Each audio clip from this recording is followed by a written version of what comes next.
Today, we're undertaking an intense examination of the sources surrounding one of the most recognized figures in American history, Rosa Parks. Mm-hmm.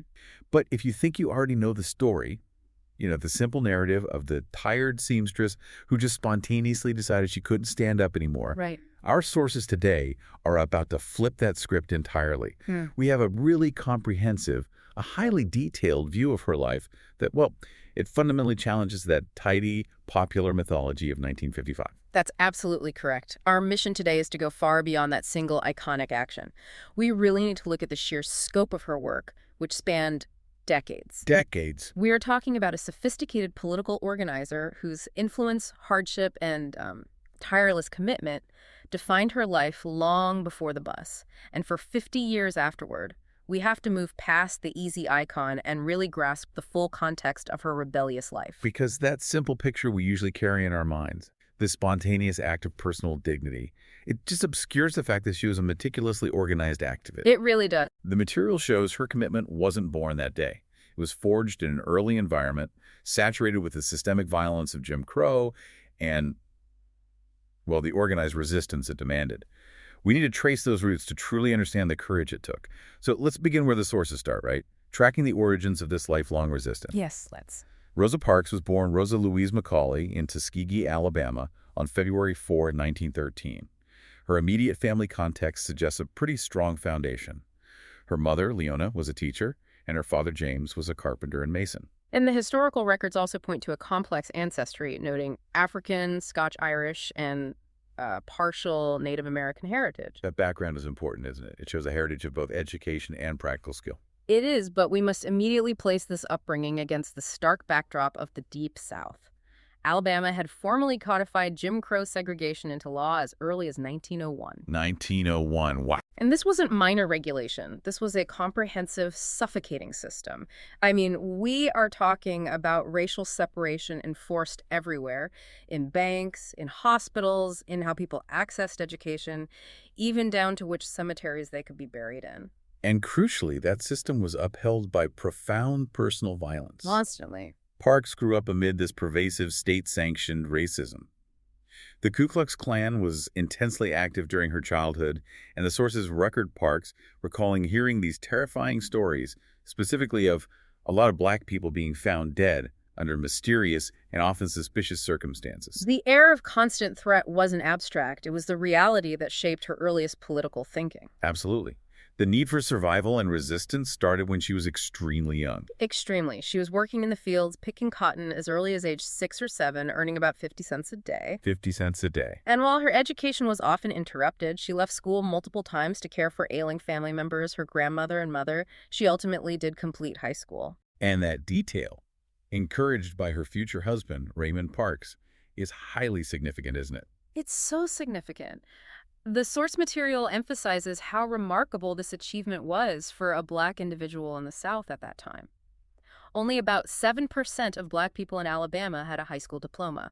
She represented a small, highly educated, and determined minority. That achievement alone, just given the obstacles, speaks volumes about the persistence that really defined her life. And that persistence met its match when she married Raymond Parks in 1932. She was immediately impressed by him, describing him as the first real activist she had ever met. The first real activist. Yeah. He was outspoken, admired for his forthright opposition to racial prejudice, and he was actively involved in local organizing efforts. This marriage was a partnership defined by shared political purpose from day one. And the sources show they quickly moved from discussion to direct action, engaging in some of the most high-profile legal cases of the era. They hosted fundraising meetings and gatherings for the legal defense teams involved in the Scottsboro Boys case. And for listeners who might be unfamiliar, this involved 9 black youths who were falsely accused of assaulting 2 white women on a train. It became an international symbol of racist legal injustice. It was a crucial learning period for them. By directly involving themselves in this massive legal and political fight, the Parks gained immediate exposure to the sheer brutality of the justice system. And they learned about the necessary infrastructure, right? The fundraising, the organizing. The legal defense, everything required to fight back. The sources even note their involvement led them to some association with meetings held by the Communist Party USA, which played an important, though sometimes controversial, role in bringing national attention to the Scottsboro case. So this shows she was engaging with the most radical political currents of the time, decades before 1955. Decades. And as she grew into this political identity, Parks had a truly unique experience that gave her a concrete glimpse of what true equality could look like. You're talking about Maxwell Air Force Base. Exactly. Starting in 1941, she began working at Maxwell, a training facility near Montgomery. Crucially, Maxwell was federal property and therefore fully integrated. That contrast must have been jarring. Absolutely. She could ride a federally operated public transit system alongside her white coworkers on the base without any distinction. But the moment she left the gate to go home, she had to re-enter the nightmare of Jim Crow and get back on those segregated buses. Parks herself described this as having opened her eyes up. She did. It provided an alternative reality to the ugly racial policies of Jim Crow. She experienced equality, and she knew exactly what she and others were being systematically denied. And that deep contrast, it certainly fueled her commitment to the NAACP, which she officially joined in the Montgomery chapter in 1943. Yes, and she was elected secretary, a position she took on with, characteristic humility. She recounted that she accepted the role because she was simply the only woman there and they needed a secretary, and I was too timid to say no. So even within a progressive organization, she was navigating some pretty significant gender dynamics and expectations. She was. And beyond the organizational titles, just think about the immense personal effort it took just to achieve basic political participation. We mentioned the systemic barriers, poll taxes, literacy tests. Deliberately confusing questions and the ever-present threat of economic or physical retaliation for just daring to register. The sources show Parks made 3 separate attempts to register to vote. 3 attempts. 3. She finally succeeded in 1945. This wasn't a quick trip to the courthouse. This was years of persistence against a system designed specifically to disenfranchise Black citizens. Her success put her in an elite category. In 1940, less than 0.1% of Black Montgomeryans were registered voters. That fact alone shows she was already a veteran of the struggle years and years before the boycott. And her role as NAACP secretary was anything but timid or clerical? Not at all. It was investigative, it was dangerous, and it required immense courage. And that brings us to the case of Resi Taylor in 1944. Parks was centrally involved in investigating this brutal case.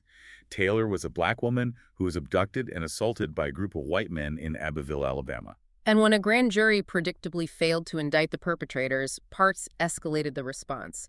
She was instrumental in organizing what became known as the Committee for Equal Justice for Mrs. Resi Taylor, which was a massive public campaign demanding accountability where the law offered none. Exactly, and this campaign immediately drew national attention. It was recognized as a huge organizational feat. The Chicago Defender, a leading Black newspaper, described this committee as launching the strongest campaign for equal justice to be seen in a decade. And even though the state failed to secure indictments and a second grand jury hearing in 1945, the sustained pressure that Parks helped generate was revolutionary for the time. Here's where we get that powerful historical insight from the sources. This is what really addresses the critique we hear about her life being simplified. Historians argue that the movement for justice in the Resi Taylor case provided the foundational building blocks that kept the organizing infrastructure sharp and active. The building blocks. So what does that mean specifically? It means they identified the key leaders, people who could raise money, distribute information, and withstand pressure. It tested the communication networks between Black churches and community groups. So it essentially created the ready-made organizational capacity required for something like the bus boycott a decade later. That's it, exactly. This wasn't Parks reacting to a single event. This was Parks building the apparatus for change. It's fascinating how these earlier, less celebrated efforts really set the stage. And just months before her famous arrest, she sought out additional training. Right. In the summer of 1955, Parks attended the Highlander Folk School in Tennessee. And Highlander was a critical training center for activists, wasn't it? Oh, absolutely. It was one of the few places in the segregated South where Black and white people lived and worked together as equals in a unified society, as Parks herself called it. This experience was transformative for her. She was exposed to radical ideas and organizational techniques. And perhaps more importantly, she experienced what the world could be. She remembered it as one of the rare moments when she felt absolutely no racial hostility. And the timing of this. She left Highlander in August 1955. And she was arrested on the bus in December 1955. The timing of this renewed political education is just, it's impossible to ignore. Okay, let's unpack the situation on the buses themselves. To truly feel the tension of December 1955, you really need to understand the daily humiliation of segregated transit in Montgomery. We do. Black people were the economic engine of the system. It made up about 3/4 of all riders. Yet the front rows were always reserved for whites. And the real stress point was the middle section, which was governed entirely by the driver's whim. Drivers held immense power, they often carried weapons, and were explicitly given policeman-like authority to enforce racial divisions arbitrarily. Arbitrarily? So a black passenger might sit in the middle without an issue one day and be violently thrown off the next, depending entirely on the driver and the route. And the rule that was most deliberately demeaning was the boarding custom. Yes. Black passengers were required to pay their fare at the front of the bus, and then, after they paid, they had to get off the bus and reboard through the back door. It was a clear invitation for humiliation. Drivers frequently pulled away while black passengers were trying to get to the back, leaving them stranded, having already paid the fare. And as the sources reveal, Parks had personal history with this abuse, specifically with the driver, James F. Blake. Right, 12 years prior in 1943. Yes. Blake had confronted her when she refused this exact custom of reboarding through the back. She stood her ground, dropped her purse, and refused to comply. Blake ordered her off, and she famously warned him he better not hit her. And that incident was so fraught that she consciously avoided his bus for years afterward. Exactly. This is proof that her defiance in 1955 was not some isolated impulse, but the culmination of a decades-long pattern of self-respect and resistance. So we arrive at December 1st, 1955. It's 5:30 p.m. Parks is boarding the bus after a full day of work. She was distracted, maybe tired, and didn't notice immediately that James F. Blake was the man behind the wheel. Right. She paid her fare and sat in the first row of the middle section. The sources also mentioned she was suffering from chronic bursitis, which caused significant shoulder discomfort. As the route progressed, all the white-only seats filled up. Then, at the Empire Theater stop, several more white passengers boarded. One white man was left standing. According to the arbitrary rules of the day, Blake demanded that 4 black passengers in the middle row yield their seats so that the new white passenger could sit and the white section could be extended 1 row back. 3 passengers complied. They moved back. Parks did not. And this is the moment where the popular narrative is most deceptive. While she was indeed 42 and dealing with physical discomfort, she was so firm that her refusal was not about physical fatigue. Her quote is definitive, and it's critical for our understanding. People always say that I didn't give up my seat because I was tired, but that isn't true. I was not tired physically. No, the only tired I was tired of giving in. She was tired of resistance, not tired from work. Exactly. When Blake threatened her with arrest, she gave him no argument, simply replying, "You may do that." We must be clear.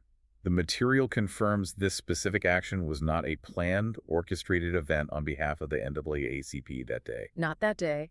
However, the organization leaders were poised and ready. They had been actively seeking a solid test case that could withstand legal scrutiny. And Parks wasn't the first person to resist that year. Several individuals have been arrested. Most notably, the teenager Claudette Colvin, who was arrested months earlier for the exact same offense. But the local leaders, E.D. Nixon, the veteran activist, and the politically liberal white couple, Clifford and Virginia Durr, they knew they needed a perfect symbol. They did, and they selected Parks specifically because of her high standing, her impeccable reputation, her long history with the NAACP, and her famously firm, quiet spirit.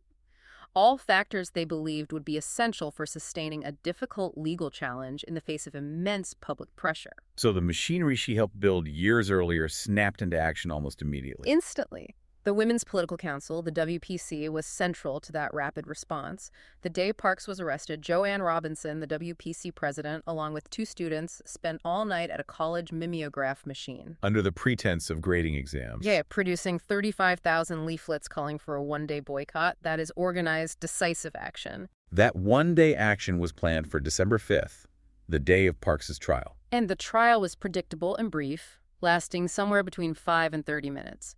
Parks pleaded not guilty, but despite testimony confirming there were open seats available, she was found guilty of violating state law. She was fined $10 plus $4 in court costs, which is equivalent to about $164 today. The organizing team, seeing the overwhelming success of that single-day boycott, used the mass meeting that evening to transform the resistance into a sustained movement. And that's when they formed the Montgomery Improvement Association, or MIA. That's right. And this is where the emerging figure of Martin Luther King Jr. was elected as the leader. And it's crucial to note the initial, very measured demands of the MIA. Very measured. They demanded courteous treatment, first come, first served seating with a fixed white section in the front and a fixed black section in the back, and the hiring of black drivers for black routes. So they weren't demanding full integration immediately. They were demanding basic respect and fairness within the segregated system. Which the city still refused. This is also where the sources reveal that frustrating gender dynamic at the heart of the movement. It is. Although Parks was hailed by King as a heroine, and the crowd repeatedly called for her to speak at that foundational mass meeting on December 5th, she was actively prevented from doing so. She was told by someone that she had said enough. That phrase, said enough, is just so profoundly revealing. It highlights that despite her being the catalyst, despite the WPC doing the initial mobilizing, the strategic, public-facing leadership role immediately went to the men, specifically King. So she was subsequently excluded from many of the later strategic discussions. Relegated to the role of a revered symbol rather than an active strategist, it just reveals the gender inequalities she battled even within her own movement. And the cost of maintaining this resistance was enormous. In January 1956, the retaliation began. Parks was fired from her job as a seamstress. And Raymond was fired a week later from his job at Maxwell Air Force Base. They were intentionally targeted. And this wasn't just about jobs. Participants and organizers faced the city's get tough policy, Which meant constant police harassment, arrests for minor traffic infractions, and regular, credible death threats. The sources paint a picture of relentless pressure. but they also show Parks's operational resilience. She took on a critical, practical role throughout the 381 days of the boycott, serving as a dispatcher, coordinating the MIA's essential ride-sharing network to ensure thousands of Black residents could get to work, school, and essential services without the buses. She was the logistics backbone of the movement. The legal victory that finally ended the boycott is a crucial detail and one that's often misunderstood. It is. It did not come from Parks's state case, which city officials successfully stalled. Instead, the breakthrough came from the federal lawsuit, Browder v. Gale. That suit was carried forward by 4 other women plaintiffs, Mary Louise Smith, Claudette Colvin, Aurelia Browder, and Susie McDonald. Yes. Parks had been initially included, but her name was removed to prevent federal dismissal, as her case was already being heard in the state court system.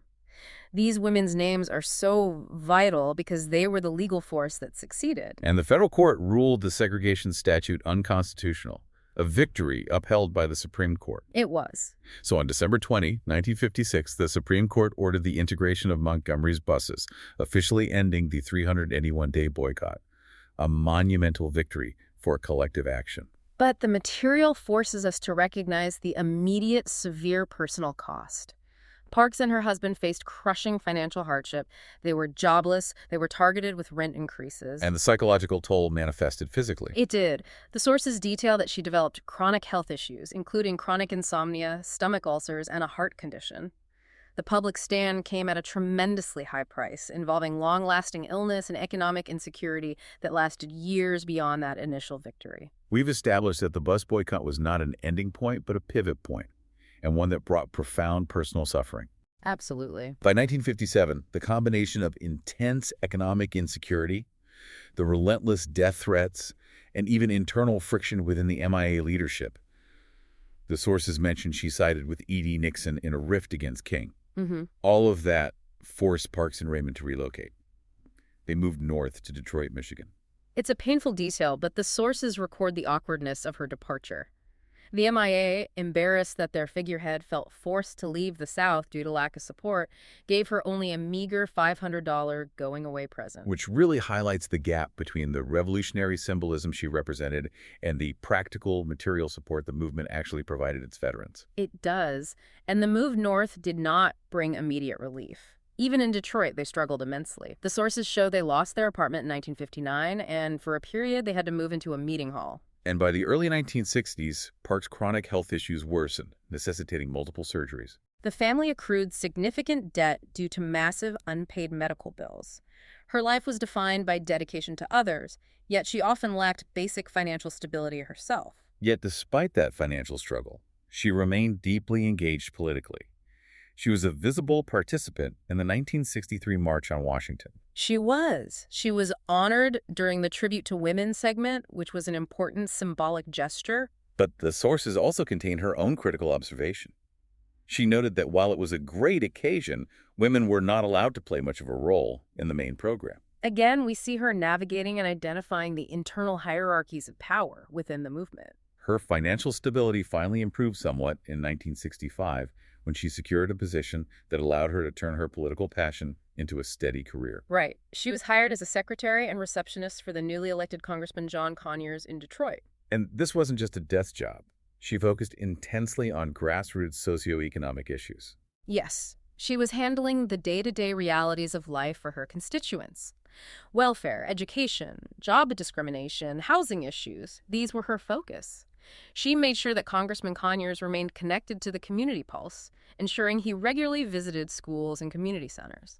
So she moved from bus dispatcher to congressional dispatcher. She did, effectively translating her deep understanding of community needs into concrete political action. Now, this is where the sources fundamentally demolish that quiet seamstress mythology and show her true radical trajectory. Oh, absolutely. Her political evolution continued well past the mainstream civil rights era, moving into significantly more radical positions in the late 1960s and 70s. She openly supported the Black Power movement. She did. She attended the Philadelphia Black Power Conference in 1968, indicating her embrace of a movement that often stood in stark contrast to the nonviolent integrationist ideals of King's earlier work. And she publicly expressed admiration for figures like Malcolm X. Malcolm X and the armed self-defense advocate Robert F. Williams. She even developed a friendship with Williams after his return from China.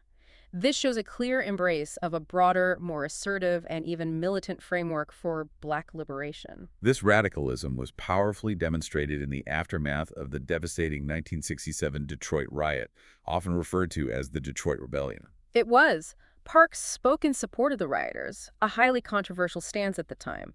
She explicitly compared the actions, the burning and looting, to her own stand during the Montgomery Bus Boycott. That comparison is monumental. It really needs to be explored. It does. She was essentially saying that the rage and disruption expressed by the rioters were rooted in the same systemic injustice she resisted in 1955.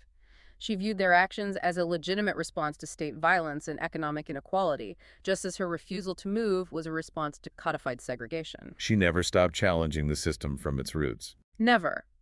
And throughout the 1970s, she dedicated an enormous amount of effort to advocating for political prisoners, focusing on cases where racial bias led to wrongful or disproportionate convictions. She helped organize defense committees for people like Joanne Little. Yes, Little was a Black woman who was eventually acquitted of killing her jailer during an attempted assault.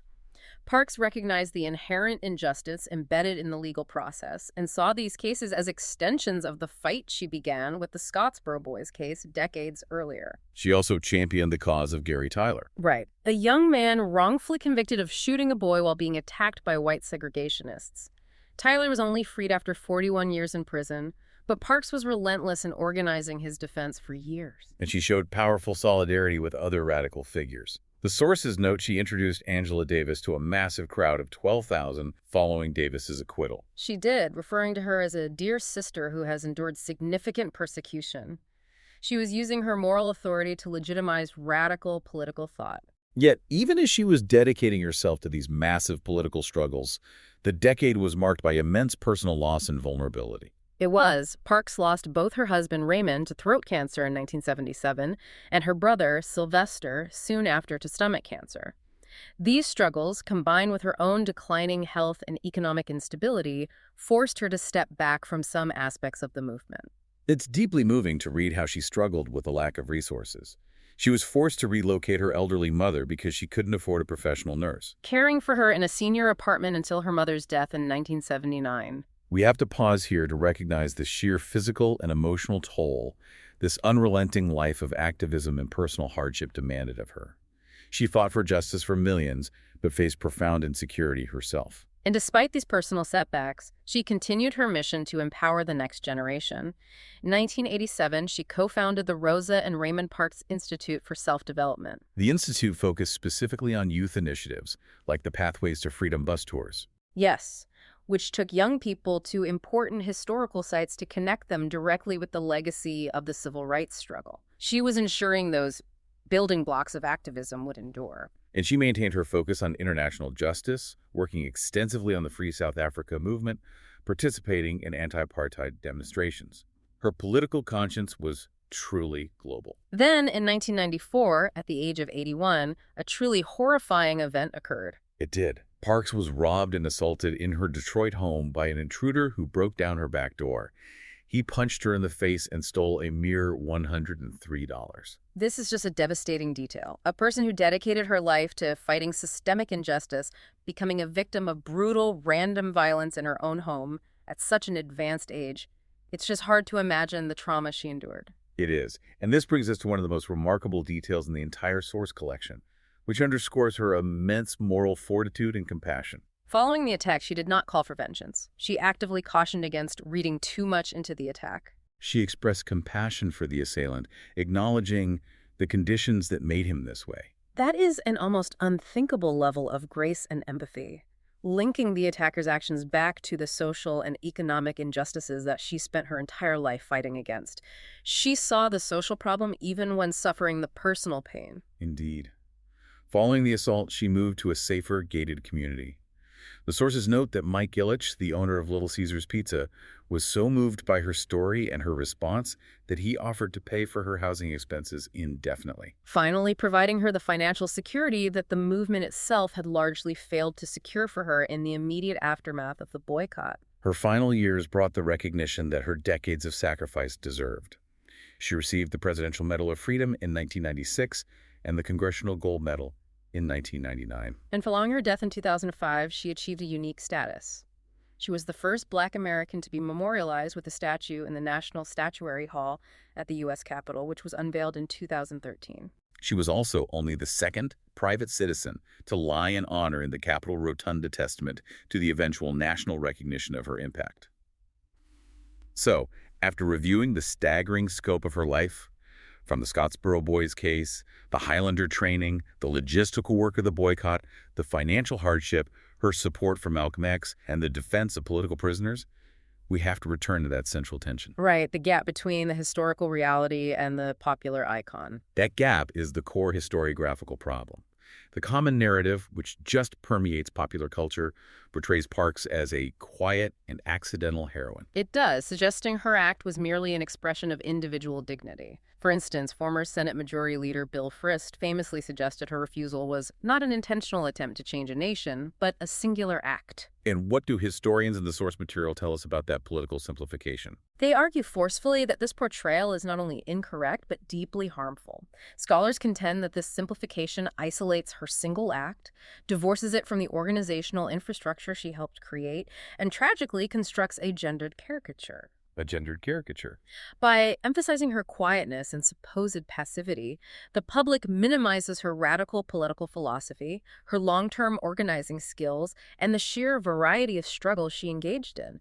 It's a sanitized version of history designed to make the civil rights movement seem less challenging and less political than it actually was. And we see how easily that icon can be manipulated in popular culture. We mentioned the 2002 film Barbershop, where a character suggested Parks was only famous because of her NAACP connections, which generated significant public backlash. Or the 1999 legal battle against the musical group Outkast over their song Rosa Parks. The controversy, which revolved around the unauthorized commercial use of her name and image, illustrates exactly how the simplified, easily consumable version of her identity is constantly being adopted and sometimes exploited for commercial or political ends. Often losing the true, complex activist behind the image. Completely. The simplification of Parks's role also has the unfortunate side effect of erasing the contributions of countless others. Scholars refer to this as the problem of the monumentalist hero. Right, where focusing exclusively on one elevated figure overshadows the equally essential roles played by other organizers and participants. This is critical, particularly concerning the legal victory that desegregated the buses. Absolutely. As we noted, the actual federal lawsuit, Browder v. Gale, was carried forward by the other four women, Mary Louise Smith, Aurelia Browder, and Susie McDonald, along with Claudette Colvin. Their willingness to put their lives on the line as plaintiffs was foundational, yet their names are often forgotten by the public. Eclipsed by the symbolic figurehead. It's hard not to feel a sense of historical injustice for them. Browder's son, according to the sources, expressed frustration that Parks' prominence had entirely overshadowed his mother's contributions. Leaving her role largely unrecognized. And we must spend more time on Claudette Colvin, whose story is just deeply poignant. She was arrested months before Parks for the exact same offense. Yet, the community leaders chose not to pursue her case as the test case. Colvin later felt profoundly abandoned. Why was Parks chosen over Colvin? What do the sources tell us about that calculated political decision? The material is very frank about this. Local leaders had concerns about Colvin's age, her youth, and crucially, her social standing, which became complicated when she became pregnant shortly after her arrest. So the leaders feared that these factors would make her an easy target for segregationists to discredit. Exactly. In court and in the court of public opinion. Parks, by contrast, was an adult, a respected, married NAACP secretary with years of organizational experience. This decision was purely strategic, demonstrating that the movement required not just courage, but often a public image of pristine respectability. So the selection of Rosa Parks wasn't a historical accident. It was a political calculation based on who provided the best chance for legal success. That context, though cold, is essential for a complete understanding. Absolutely. The overall thrust of the source material emphasizes that a complete and honest understanding of the civil rights movement requires us to recognize the vast collective effort.